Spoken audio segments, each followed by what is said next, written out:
अखिलेश कुमार गुप्ता सुमित्रा बालिका inter college के YouTube channel पर आप सभी छात्रों का हार्दिक स्वागत करता हूं। बच्चों, मैंने अगले वीडियो में आपसे जिक्र किया था कि भारत में वन्य जीवन का संरक्षण कैसे किया जाए, इसका जिक्र कैसे करें, इसका अध्ययन हम कैसे करें। क्योंकि देखिए, पर्यावरण को तो हम ही लोग दूषित कर रहे हैं, हम ही लोग उसका ह्रास कर रहे हैं, हम ही लोग उन्हीं वनों को काट करके जो हमारे पशु पक्षी जंगली जानवर हैं, मैंने आपको पिछले वीडियो में बताया था कि जो मछलियां हैं, जो घड़ियाल हैं, जो जीव जंतु हैं, जो हमारे एशियाई चीता हैं, काला हिरण है, ये सब इत्यादि ऐसे जानवर हैं जो वनों में अपने आवासों में रहते हैं। उनका जैसे हम लोगों का घर है, मकान है, छप्पर है, झोपड़ी है, वैसे उन लोगों का घर है, आवास है, जंगल है और पेड़, बड़े घने घने पेड़ पौधे हैं।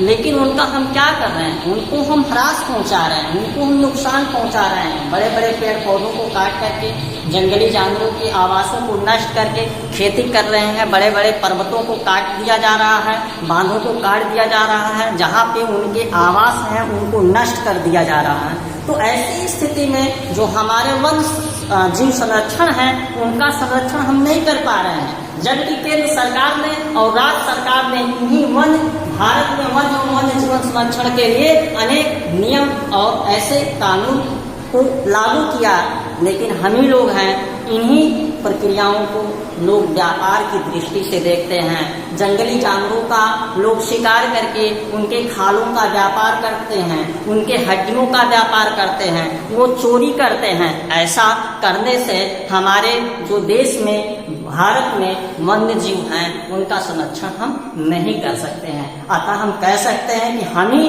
लोग ऐसे मुक्त भोगी हैं जो इन पशुओं का शिकार करते हैं। अब आइए हम इस टॉपिक के माध्यम से जो हमारे आंकड़े बताते हैं, वो पहले 1960 में क्या स्थिति थी इन वन्य जीव संरक्षण की। तो देखा जाए 1960 और 1970 के दशकों में पर्यावरण संरक्षण ने राष्ट्रीय वन्य जीवन सुरक्षा कार्यक्रम की शुरुआत करने की मांग की थी। 1960 और 1970 के दशकों में जो राष्ट्रीय वन्य जीव सुरक्षा कार्यक्रम की शुरुआत करने की मांग की गई। इसमें मांग रखा गया कि इन वन्य जीवों को सुरक्षा दिया जाए। लेकिन भारतीय वन्य जीवन संरक्षण अधिनियम 1972 में लागू किया गया। भारतीय वन्य जीवन संरक्षण जो 1972 में लागू कर दिया गया। देखिए, 1960 और 70 के दशकों में इसको मांग किया गया, सिफारिश की गई और 1972 में इसको लागू कर दिया गया,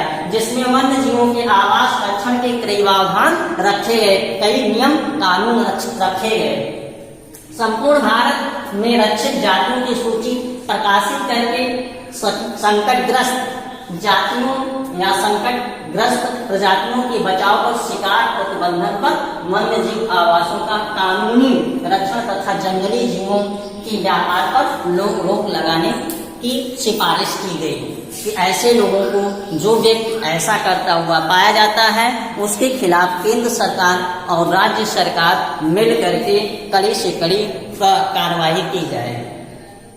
अब इसके बाद केंद्र सरकार और राज्य सरकार ने राष्ट्रीय उद्यान और वन्य जीव पशु विहारों की स्थापना किया।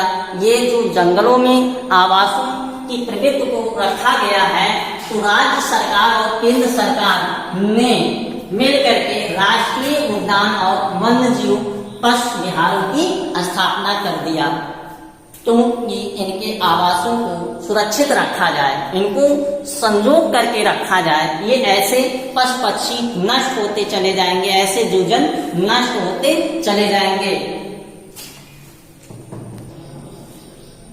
इसके साथ ही केंद्र सरकार ने कई परियोजना की भी घोषणा किया, जिनका उद्देश्य गंभीर संकट में पड़ने वाले विशेष वन्य प्राणियों की रक्षा करना था। ये केंद्र सरकार और राज्य सरकार मिलकर के घोषणा किया है, जिससे हमारे प्राणियों की, हमारे वन्य जीव संरक्षण की सुरक्षा की जा सके और जो मनुष्य ऐसा करता पाया जाता है, वो दंड के अपराधी या उनको दंड दिया जा सकता है, दिया जाएगा। दूसरी बात आती है कि बाघ परियोजना क्या है। अब तक आप देखें भारत में वन एवं वन्य जीवों की सुरक्षा कैसे किया जाए, उनका संरक्षण कैसे किया जाए, लेकिन अब आइए हम आपको दूसरे टॉपिक पर ले चलते हैं कि बाघ परियोजना क्या है। बच्चों देखिए, बाघ परियोजना बाघ वन्य जीव संरक्षण अति महत्वपूर्ण जंगली जाति है। ये जंगली प्रजातियों में एक महत्वपूर्ण जातियां हैं जिसका नाम है बाघ परियोजना।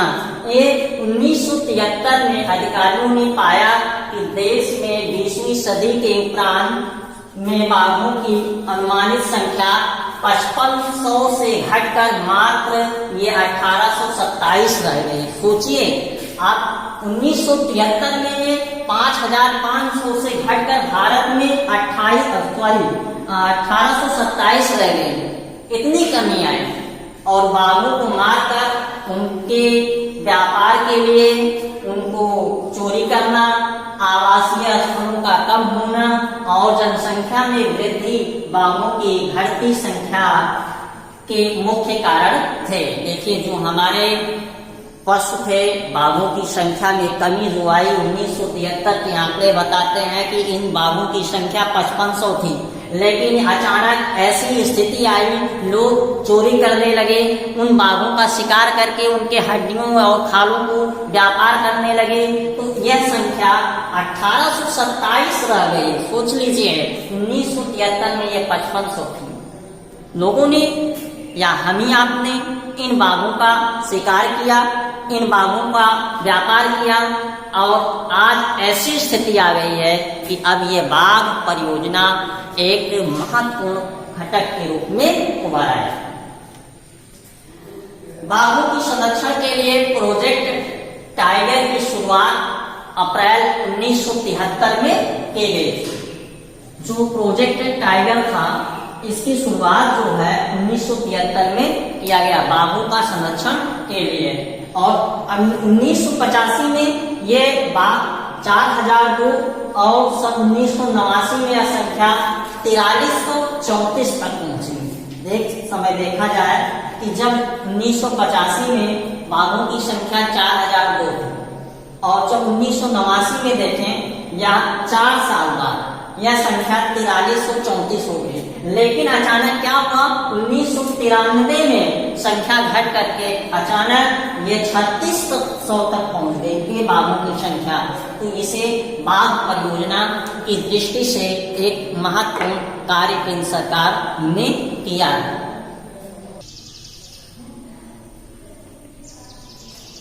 भारत में 27 बाघ आरक्षित क्षेत्र हैं जो कि 37,761 वर्ग किलोमीटर में फैला हुआ। जो भारत में आरक्षित बाघ क्षेत्र है वो 27, कितने 27 है। जो कितने वर्ग किलोमीटर में फैला हुआ है, 37,761 वर्ग किलोमीटर में फैला हुआ है। भारत में जो मुख्य बाघ आरक्षित क्षेत्र है वह कहाँ है, जो 27 केंद्र माने गए हैं भारत में बाघों को, जिनको सुरक्षा दिया गया है। केंद्र सरकार और राज्य सरकार मिल करके ये उद्यानों को बनाया है, बाघ आरक्षित क्षेत्रों को स्थापित किया है। उनमें से कुछ ऐसे हैं जिनका हम जिक्र कर रहे हैं कि भारत में मुख्य बाघ आरक्षित क्षेत्र उत्तराखंड में जिम कार्बेट राष्ट्रीय उद्यान, ये उत्तराखंड में ये भी बाघ आरक्षित क्षेत्र है। फिर दूसरा है पश्चिम बंगाल में सुंदरबन राष्ट्रीय उद्यान। पश्चिम बंगाल में जो बाघ आरक्षित केंद्र है वो सुंदरबन राष्ट्रीय उद्यान के नाम से जाना जाता है। अगला है मध्य प्रदेश में। मध्य प्रदेश में उसका जो केंद्र है बाघों का, बाघोगढ़ राष्ट्रीय उद्यान के नाम से जाना जाता है, जो मध्य प्रदेश में पाया जाता है या मध्य प्रदेश में है। राजस्थान में आइए, राजस्थान में सारिस्का वन्य जीव पशु विहार ऐसे आदि जो भारत में बाघों या बाघ संरक्षण की परियोजना के उदाहरण हैं। मैंने आपको बताया कि उत्तराखंड में जिम कॉर्बेट राष्ट्रीय उद्यान, पश्चिम बंगाल में सुंदरवन राष्ट्रीय उद्यान, मध्य प्रदेश में बाघोगढ़ राष्ट्रीय उद्यान, राजस्थान में सरिस्का वन जीव पशु विहार आदि प्रदेशों में भी पाया जाता है। आदि प्रदेशों में भी मध्य विहार जो पशु विहार की स्थिति है वो बनी हुई है, बनाई गई है केंद्र या राज्य सरकार की मांग के द्वारा। अब आइए आप वन्य जीव संसाधनों के प्रकार और वितरण। जो हमारे वन है, वन्य जीव संसाधन है, इनके प्रकार में क्या वितरण है या प्रकार और स्थिति कैसी है। तो देखिए, इनको वन्य जीव संसाधनों के आधार पे इनकी स्थिति को या भागों में निम्न प्रकार से विभाजित किया गया है। नंबर 1 है वन आरक्षित। आरक्षित वन किसे कहते हैं? ये पहला है कि जो वन्य जीव संसाधनों के प्रकार। आरक्षित वन किसे कहा जाता है? जिन्हें राज्य या केंद्र सरकार द्वारा पूर्ण संरक्षण प्रदान किया जाता है। ऐसे वन जो आरक्षित वन कहलाते हैं, जिनको केंद्र सरकार और राज्य सरकार मिलकर के अपना संरक्षण प्रदान करती है। ऐसे वन क्या कहलाते हैं? आरक्षित वन कहलाते हैं। भारत में ये कितने भाग पर आरक्षित वन घोषित किया गया है? तो भारत में आधे से अधिक भाग क्षेत्र आरक्षित घोषित किया गया। आधे से अधिक भाग आरक्षित घोषित किया गया है, जो आरक्षित वन के नाम से जाना जाता है। बहुत इंपॉर्टेंट प्रश्न है, ये पूछा जाता है बोर्ड में एग्जाम में। भारत में कितने से अधिक वन क्षेत्र आरक्षित घोषित किए गए हैं? तो आधे से अधिक क्षेत्र आरक्षित घोषित किए गए हैं, जो आरक्षित वन के अंतर्गत आते हैं। नंबर 2 है रक्षित वन। रक्षित वन किसे कहा जाता है? ऐसे वन जिन्हें नष्ट होने से बचाने के लिए सुरक्षा प्रदान की जाती है। ऐसे वन जो रक्षित वन किसे कहा जाता है? जिसको नष्ट होने से बचाने के लिए सुरक्षा प्रदान की जाती है, ऐसे वन को रक्षित वन कहते हैं। भारत में ये वन क्षेत्र 1/3 भाग पर रक्षित है। भारत में कुल वन क्षेत्र का जो 1/3 भाग है वो रक्षित वन के रूप में है। तीसरा है अवर्गीकृत वन। अवर्गीकृत वन ऐसा वन है जहाँ पे अन्य सभी और बंजर भूमि जो सरकार, व्यक्तियों और समुदायों के स्वामित्व में होते हैं। जो अवर्गीकृत वन होता है वो सरकार और व्यक्ति और समुदाय के स्वामित्व में होते हैं। तो ऐसे वर्ग या ऐसे वन अवर्गीकृत वन कहलाते हैं। अब आइए हम आपको ले चलते हैं चिपको आंदोलन क्या है, इसके बारे में चर्चा करते हैं। चिपको आंदोलन। बच्चों देखिए, उस समय एक ऐसी प्रथा चल रही थी कि जब वनों की कटाई अंधाधुंध मनुष्यों के द्वारा जो वनों की कटाई थी वो अंधाधुंध चल रही थी। तो उन्हीं में से कुछ लोगों ने पेड़ों को पकड़कर लिपट गए। इसका मतलब ये हुआ कि अगर आप पेड़ काटते हैं तो सबसे पहले हमको काटिए, और जब तक मेरे प्राण रहेंगे तब तक मैं जीते जी इन पेड़ों को नहीं काटने दूंगा, ऐसा इनका मानना। और ये प्रथा चलाई गई। तो भारत के हिमाचल प्रदेश में प्रसिद्ध व लोकप्रिय चिपको आंदोलन कई क्षेत्रों में वन कटाई रोकने के लिए किया गया था। इसका जो मुख्य उद्देश्य था चिपको आंदोलन का, कि वन की कटाई को रोकना, वनों को नष्ट नहीं करना इसका मुख्य उद्देश्य था। इसका चिपको आंदोलन। और लेकिन यह सफल नहीं रहा। ये जो योजना चलाई गई, जो प्रथा चली, ये सफल नहीं हो सका। अब आइए हम बीज बचाओ आंदोलन इस पे जिक्र करते हैं। देखिए, बीज बचाओ आंदोलन टिहरी में किसानों द्वारा चलाया गया। आजकल हम लोग खेती करते हैं, वैसे आमतौर पे सबके पास खेती, कृषि कार्य सबके यहाँ होता होगा। आप लोग देखते हैं कि कोई भी फसल बोते हैं, चाहे गेहूं हो गया, धान हो गया, सरसों हो गया, या साग सब्जी में देखिए, तो आप लोग देखते हैं कि रासायनिक खाद का उपयोग ज्यादा करते हैं। इसका कारण क्या है?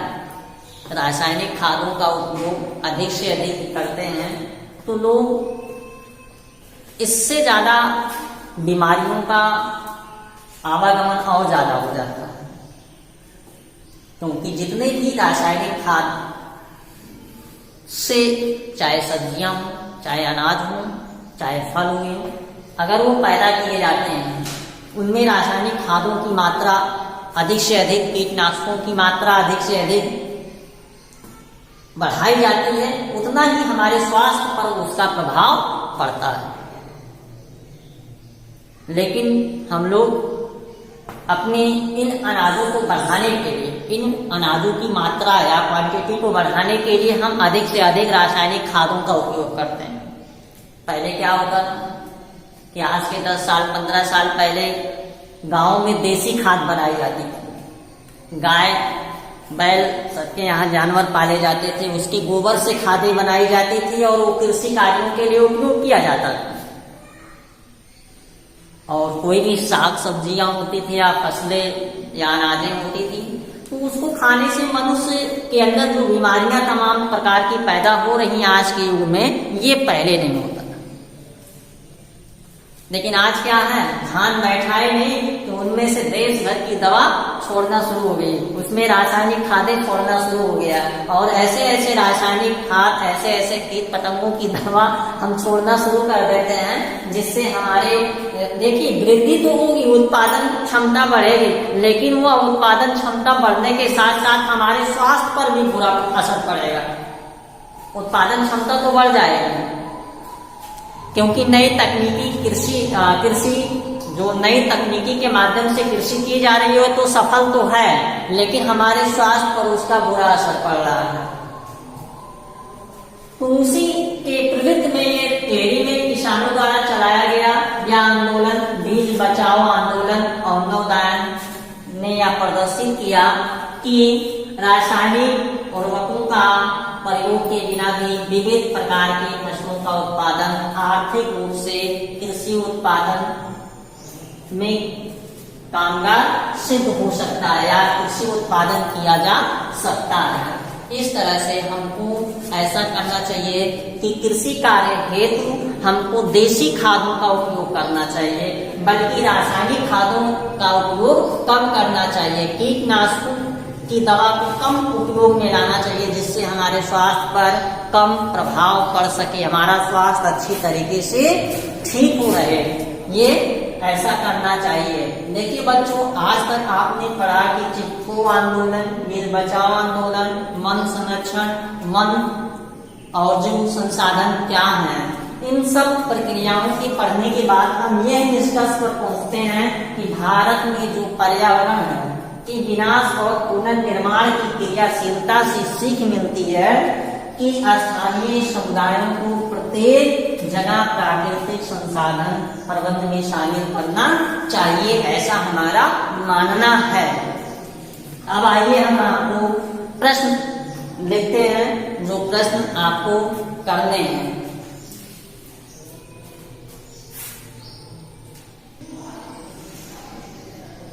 अभ्यास प्रश्न आप नोट कर लीजिए। पहला प्रश्न है कि बाघ परियोजना का क्या उद्देश्य है? भारत में बाघ आरक्षित क्षेत्रों की संख्या आपको बतानी है। पहले तो बताना है कि बाल परियोजना का क्या महत्व है या क्या उद्देश्य है, और फिर इसके बाद उसी में क्वेश्चन पूछ रहा है कि भारत में बाल आरक्षित क्षेत्रों की संख्या कितनी है, मैंने आपको बताया है, उसको लिखना है। दूसरा प्रश्न है आरक्षित वन किसे कहते हैं, इसकी आप परिभाषा लिखेंगे। तीसरा प्रश्न है आपका चिपकू आंदोलन और बीज बचाओ आंदोलन का क्या महत्व है।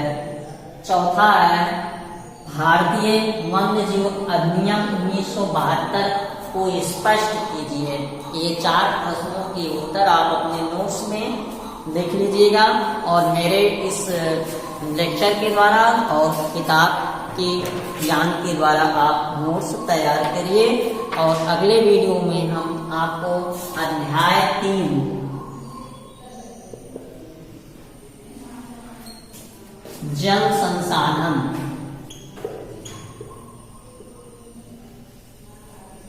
के बारे में पढ़ेंगे। धन्यवाद।